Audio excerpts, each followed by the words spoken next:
गोटे Eicher truck डालारे double stair करी अति अमानुषिक भावे गोरु को बांधी करा जाउथिला चालाण। तेबे आगरे जाउथबा अन्य एक ट्रक को भारसाम्य हराई गोरु बुझेई आइचर ट्रक टी धक्का देइथिला।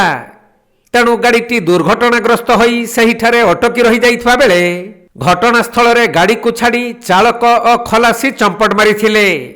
परे जणा पड़िथिला जे सही ट्रक रे हेउथिला बेआईन गो चालाण। तेणु ट्रक रे थिबा 40 रु ऊर्ध्व गोरु को उद्धार करा जाइछि।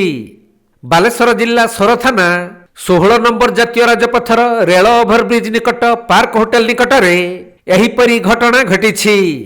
सूचना अनुसार आज सकाळे भद्रक पटु कलिकता अभिमुखे जाउथबा एक आइचर गाड़ी 16 नंबर जातीय राजपथर आगरे जाउथबा एक ट्रक पछपटे भारसाम्य हराई धक्का देबारु दुर्घटनाग्रस्त होइथिला। खबर पाई जातीय राजपथ पेट्रोलिंग पुलिस घटनास्थल रे पहुंची गाड़ीटी को जांच करिबा परे सेथिरे गोरु थिबा जानिबाकु पाई सोर पुलिस को खबर देइथिले।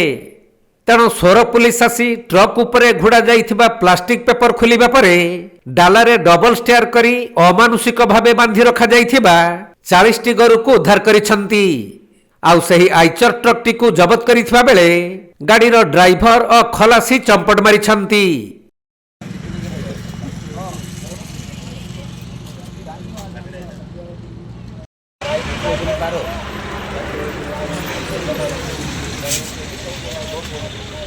बालेश्वर जिला सोररू सुमंत दास रिपोर्ट कोणार्क लाइव।